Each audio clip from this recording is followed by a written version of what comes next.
Assalamualaikum warahmatullahi wabarakatuh.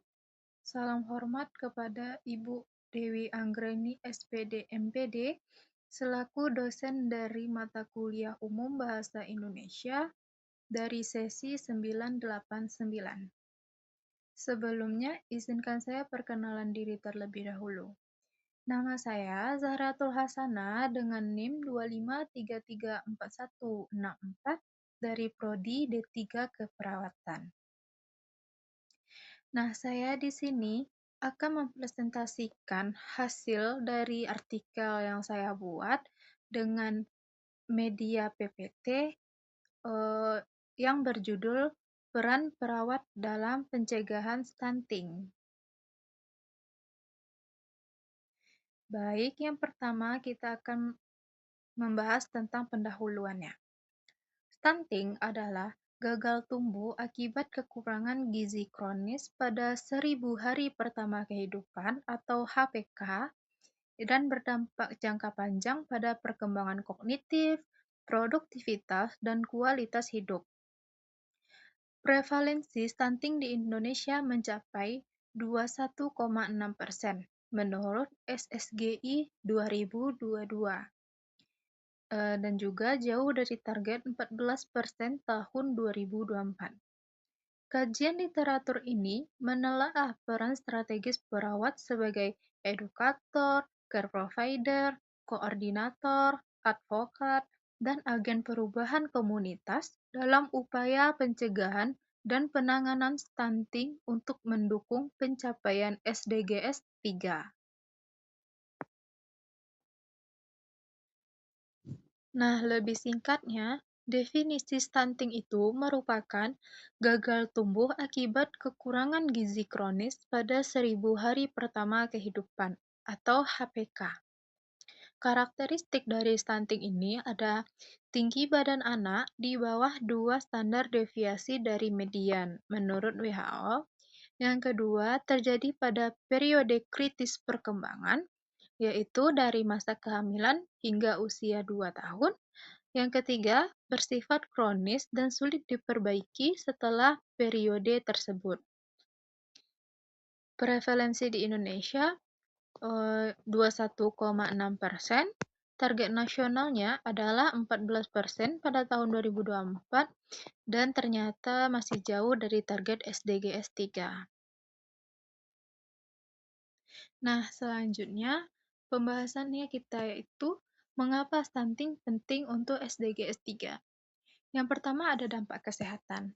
Anak stunting berisiko terlambat kognitif, motorik, peningkatan kerentanan infeksi, dan penyakit tidak menular di dewasa, menurut Victora dan Black. Yang kedua, adanya keterkaitan SDGs 3. Stunting terkait langsung dengan target 3.2 yaitu keselamatan anak dan 3.4 tentang pengurangan penyakit tidak menular dan serta juga mempengaruhi SDGs 3 lainnya SDGs lain seperti pendidikan dan kemiskinan. Yang ketiga ada disparitas regional. Nah, prevalensi bervariasi antar provinsi hingga beberapa daerah seperti NTT dan Papua, yang di mana prevalensinya lebih dari 30%, yang artinya mencerminkan ketimpangan akses layanan kesehatan, pangan bergizi, dan sanitasi. Nah, penanganan stunting memerlukan pendekatan multisektoral dan investasi jangka panjang karena efeknya pada pembangunan manusia dan produktivitas nasional. Nah, di sini juga ada peran praktis perawat dalam pencegahan dan penanganan. Yang pertama itu ada sebagai edukator kesehatan. Contohnya dari memberikan edukasi prakehamilan, gizi kehamilan, IMD, ASI eksklusif 6 bulan, dan MPASI yang tepat.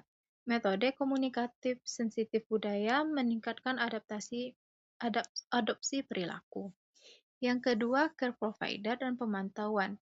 Perawat berperan dalam pengukuran antrometri urin, interpretasi kurva WHO, penimbangan di puskesmas atau posyandu, serta memberikan suplementasi dan imunisasi sesuai program nasional. Nah, selanjutnya peran perawat sebagai konselor laktasi dan gizi. Peran perawat yaitu konseling individual untuk meningkatkan durasi dan eksklusivitas ASI. Panduan praktis makanan bergizi yang terjangkau untuk rumah tangga. Yang kedua ada koordinator dan advokat. Perannya adalah memfasilitasi rujukan, kolaborasi dengan ahli gizi, petugas sosial, serta mengadvokasi akses program sosial dan kebijakan lokal.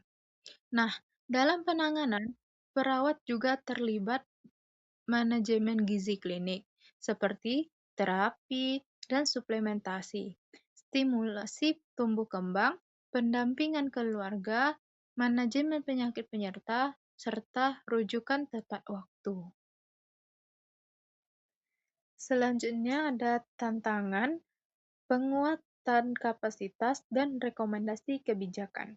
Nah, tantangan utama bagi perawat adanya ketimpangan distribusi perawat, keterbatasan kompetensi gizi dan stimulasi perkembangan, beban kerja yang tinggi, serta hambatan budaya sosial. Kemudian adanya strategi penguatan. Nah, contohnya yang pertama ada penyebaran tenaga dengan insentif, peningkatan kurikulum keperawatan dengan materi gizi dan tumbuh kembang, selanjutnya pelatihan berkelanjutan, dan sistem informasi terintegrasi untuk pemantauan stunting. Selanjutnya ada rekomendasi kebijakan.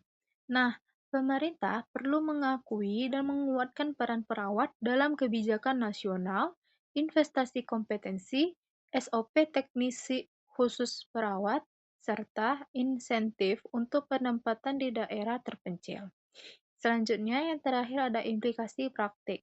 Contoh dari implikasi praktik ini adalah asuhan holistik, berpusat pada keluarga, berbasis bukti, dan kolaborasi interprofesional adalah kunci untuk efektivitas program penanggulangan stunting.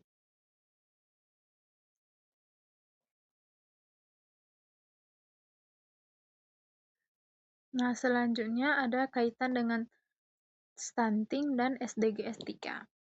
Nah, target dari SDGs 3 yang relevan terhadap stunting ini yaitu yang pertama ada target 3.2, yang dimana mengakhiri kematian yang dapat dicegah pada bayi dan anak-anak. Stunting meningkatkan risiko kematian anak-anak. Perawatan gizi yang baik mengurangi mortalitas. Yang target 3.4 yaitu mengurangi kematian prematur dari penyakit tidak menular. Nah, apa saja tentang targetnya? Anak stunting berisiko tinggi penyakit kronis di daerah dewasa pada dewasa. Yang kedua, pencegahan sejak dini mengurangi beban penyakit. Nah, selanjutnya ada keterkaitan dengan SDGs yang lain. Yang pertama ada SDGs 1 tentang kemiskinan. Stunting dan kemiskinan saling terkait. Yang kedua, SDGs 2 atau tentang pangan. Keamanan pangan dan gizi dapat berpengaruh terhadap stunting. Dan selanjutnya SDGs 4 tentang pendidikan kognitif anak stunting yang terhambat. Nah, selanjutnya ada dampak jangka panjang dari stunting. Yang pertama, dampak pada anak. Dampak pada anak ada beberapa seperti terlambatnya perkembangan kognitif dan motorik, peningkatan kerentanan terhadap infeksi, serta risiko penyakit tidak menular di masa dewasa. Yang kedua ada dampak sosial dan ekonomi. Nah, dampaknya adanya penurunan produktivitas kerja, peningkatan biaya kesehatan, dan perpetuasi siklus kemiskinan. Selanjutnya ada dampak nasional. Dampaknya merupakan adanya kerugian ekonomi hingga 2-3% menurut PDB. Yang kedua, menghambat pembangunan sumber daya manusia serta menurunkan daya saing global. Nah, kesimpulan dari peran perawat dalam pencegahan stunting ini yaitu perawat memegang peran strategis multidimensi dalam pencegahan dan penanganan stunting. Penguatan kapasitas dan kebijakan yang mendukung akan meningkatkan juga kontribusi perawat terhadap pencapaian SDGs 3 dan pembangunan manusia berkelanjutan di Indonesia. Baik, sekianlah yang dapat saya sampaikan untuk eh, presentasi dari PPT yang ditampilkan. Selanjutnya saya akan tutup dengan Assalamualaikum warahmatullahi wabarakatuh. Terima kasih sudah memperhatikan dan mohon maaf apabila banyak kesalahan.